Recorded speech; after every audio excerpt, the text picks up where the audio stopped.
But I was saying that in regards to political parties, I agree completely. It is the entry level. However, right now, when you look at the membership of political parties, majority of young people are not members. Therefore, they do not influence the political parties. And also the question around the ownership and being capable of even being able to register a political party as young people. But I think the bigger question for administrations, this one and the future ones to come, is the future of engagement and the future of work. We have talked about digitization right here. We have seen this particular government pushing for digital services. However, when Senate was doing, I think, the second public participation hearing, we went to the committee and we basically shared that they need to be able to share some of this information on social media platforms. We were dismissed with immediate effect. Even she didn't even allow me to finish the statement. She said, talk up with this nonsense of social media. So we also are dealing with a government that still thinks very traditionally, not recognizing that it is having a population that the dynamics are also changing when we're talking about even voting electronically, participating electronically, and they're not prepared. By the year 2060, a lot of manual labor jobs will be non-existent. What are you going to do with a young population that cannot work manually because machines have taken over? And those are the bigger questions, even when we're looking at the finance bill and where we're putting all the resources to when we're talking about opportunity. Right. Is this where it'll stop for you? Because earlier you did say Imenda, but it's Power 254, and I know you engage with Siasa Place and other organizations in pushing for the public good. Is this where it ends for you? And where do you think, what do you think will resuscitate the parliament because it's dead? To borrow from what they already said earlier about we have to keep pushing. Let the record state that we tried. Even if they said it was not possible, even if yende, let the record read that we tried to protest, that we put in, we pleaded, and that we took a different, a different opinion, right? However it goes. And that's not just about the finance bill, it's about a lot of things, that we won't just stand and let things go. So for me, how do we resuscitate Parliament? It's not just the people that are in Parliament. I think it's we, the people. It really, the onus is on us. We have such a huge responsibility. We must register with political parties. We must register the political parties. We must run for office. We must be fit ourselves as individuals. By the time I am saying I'm going to run for a certain office, there must be a standard that we have set as a country. That for you to run for office, this is the basic minimum requirement. That you can't have 1, 2, 3 cases. You know, you're robbed in cases of all sorts of things that you've done. That you're probably very likely guilty of. We're just waiting for the courts to say that you are. But like you said, the interdependence and dependence of the three, and how then the judiciary will be paid to put some cases to bed or just ban them, so that you come out, maupe kama pamba, and you run for office, for whatever office you want. But I think for me, what's really important is that we need to empower citizens to know the power that they hold, not to fight with government, but to work with government. Because for as long as we are fighting with government, it's them there and us here, and we're not trying to work together. With this issue of Moses Kuria, with the president threatening MPs, it's them there and us here, But it needs to get to a place where you can't talk to me like that if we're buddies. If we're always fighting, we're trying to mask something. You just give it time. Now we're talking about what Moses Kuria did and what we should do and should he be taken to court. But what is the bigger story? There's the whole issue of the edible oils. That's a whole case in itself. There's NHIF. We're not even talking about NHIF, which is bad enough. We're talking about what Moses Kuria said. Not even did, said. Like someone said here, we could ignore, like a child on a tantrum, but we're not. But then let's not also ignore the many other things that are really critical, because people now can't go to hospital and pay with NHIF. Money that we've been contributing and employers are required to pay monthly, but you can't go and pay with them with NHIF. Yeah? So there's a lot of issues, and so long as we remain ignorant and aloof and say we'll wait for Omtatah to go and tetea us, he'll be eaten alive, and then we'll say alilipwa. Omtatah is a human being, he'll get tired. He's walking on a crutch right now. Yeah? If he keeps quiet, we say he's been paid. But what are we doing? Yeah, as a people, what are we doing? We need to be very organized as Kenyans in ways that we are able to call our members of parliament or our senators or whoever it is that we need to have audience with and engage in a way that is productive and progressive so that they are not being defensive all the time. And when they're being defensive, it's because they've done something wrong. And they've been caught. Caught? Is it caught if or when? Is they've been caught? They've been caught in the act, yeah? Or there's proof that they're doing things they shouldn't be doing. That's when they get defensive. But otherwise, we need to find ways to work together. And we as Kenyans, honestly, we can't afford to not be engaged. We can't afford to not participate in these public forums. Right now, there's a lot of things that have been moved by the public, not necessarily through the members of parliament, because members of parliament have gone and locked themselves. The day that reading was being done, I was in town. There was horses, there was dogs, there was tear gas canisters. They were not moving around because no one needed to be tear gassed and stuff. But that level of force, that by force, by fire, ikitu mutaitikia ama muitikie, you know, we don't have a way around it. So if we were organized, and we even marched in thousands to town, if they tear gas us, we sit and hold fort. We're not going to be pushed around. But if you send Omtatah, myself, Sijui, we are 10 people, but they will be locked in and will be given bills that we can't raise. But a quick response from you to who you represent, Siasa Place and Power 254. We can expect more push and sensitization of the public. We have that commitment. Yes. From MSK, what commitment do we have? But more so, reassurance that it's not the end of the road, even if it passes a third reading tomorrow. We are following very keenly the proceedings in Parliament. In the event that Parliament passes into law, and as we expect that those laws are then assented by the President, and we have oppositions to those, then definitely the Law Society is going to challenge them in court. The other thing I think I want to probably say is that we need some sort of anger in this country. Anger that is, you know, of a righteous nature, so that when we see things going wrong, we should not just lament, but we should speak out, organize ourselves, mobilize ourselves, caucus, form groups that will be able to speak about this.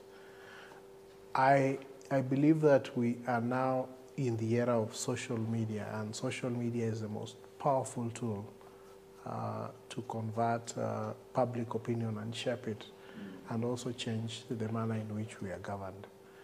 I say this because, if you are a brand ambassador today and you misbehave and it is all over on social media, your sponsors will drop you, you know, faster than anyone would drop a hot potato. I think we can harness that power to change our political opinions. We can actually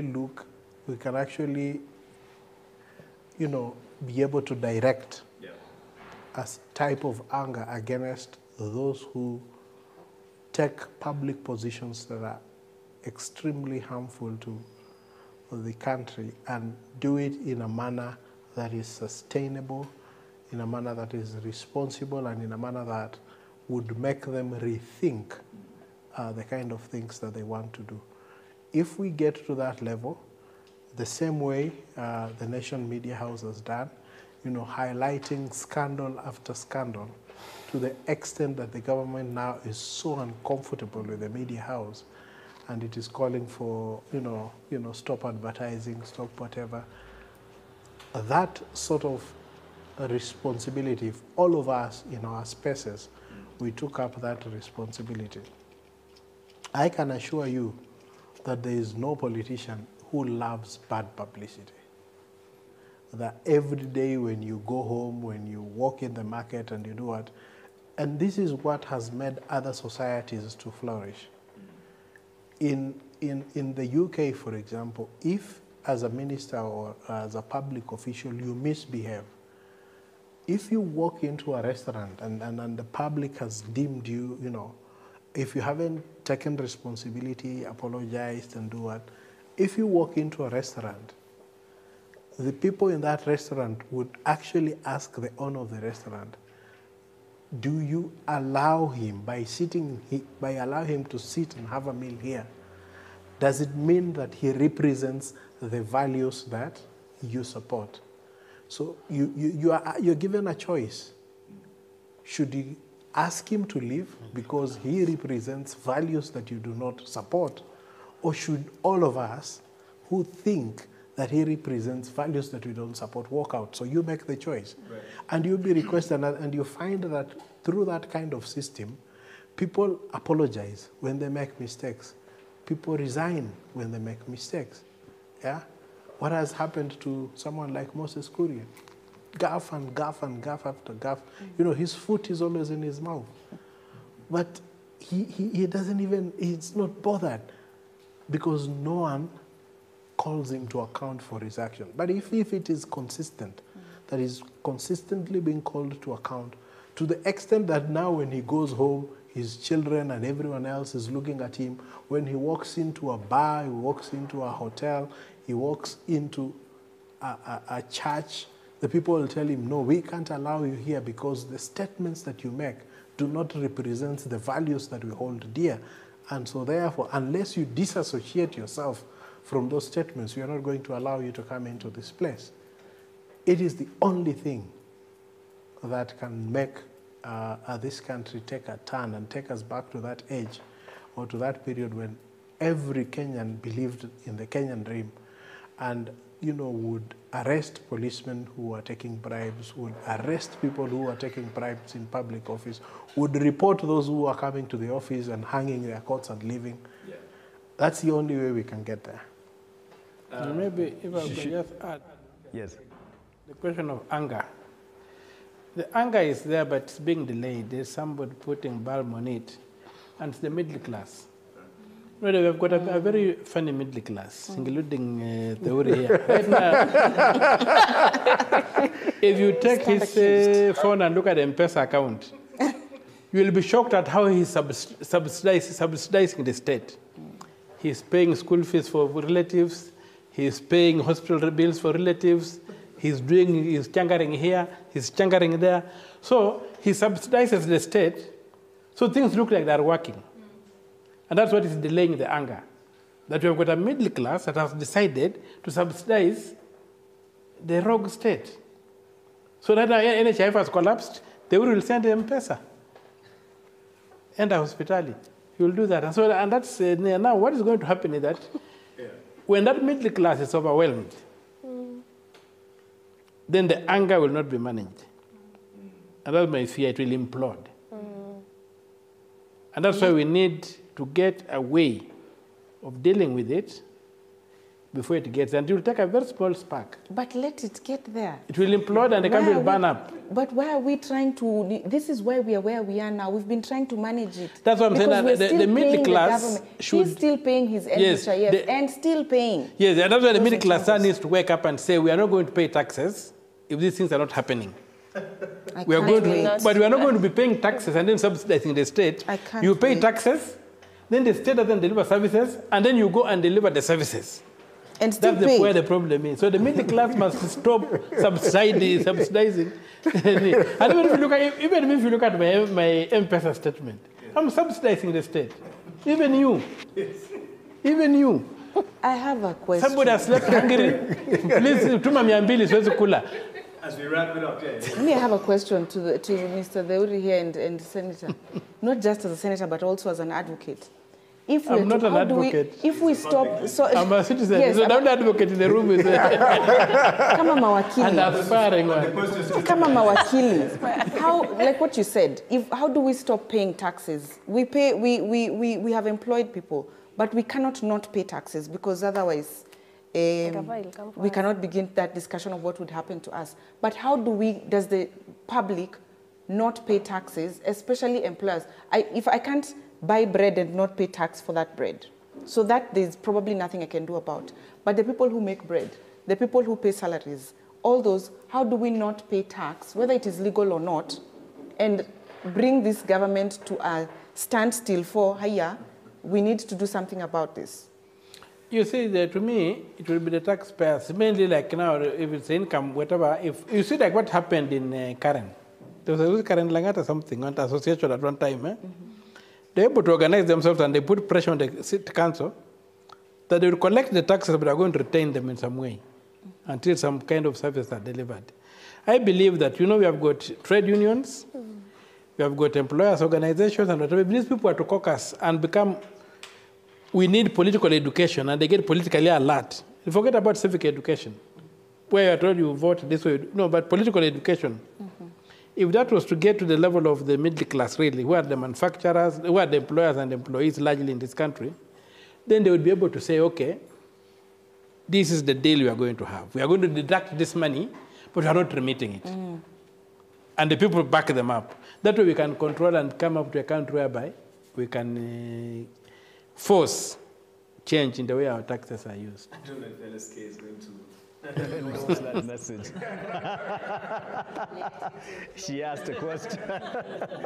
Said by a politician.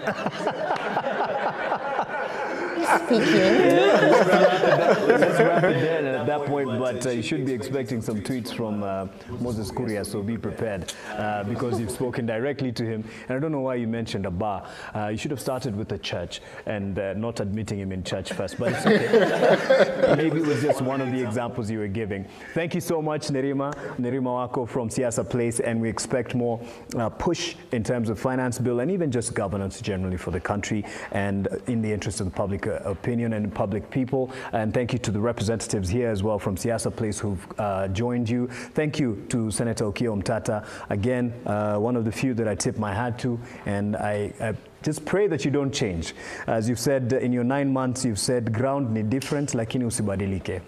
Endelea kutetea mwananchi. And to you, Eric Theuri, you've said it, after following what will happen tomorrow, you will have a challenge to this, the finance bill or act now that it will be passed into law, and we'll be looking to that and hold you to that. And we can also talk about you once Moses Kuria addresses you on Twitter in the next episode. And to Njeri Mwangi, thank you so much for your time as well.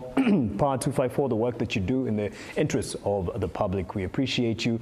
Salams to Boniface Mwangi, my MP who never was, but mwambie anaweza rudi, tunaweza jaribu kuumash. You've heard how he did it. Maybe we can do it through the students in universities.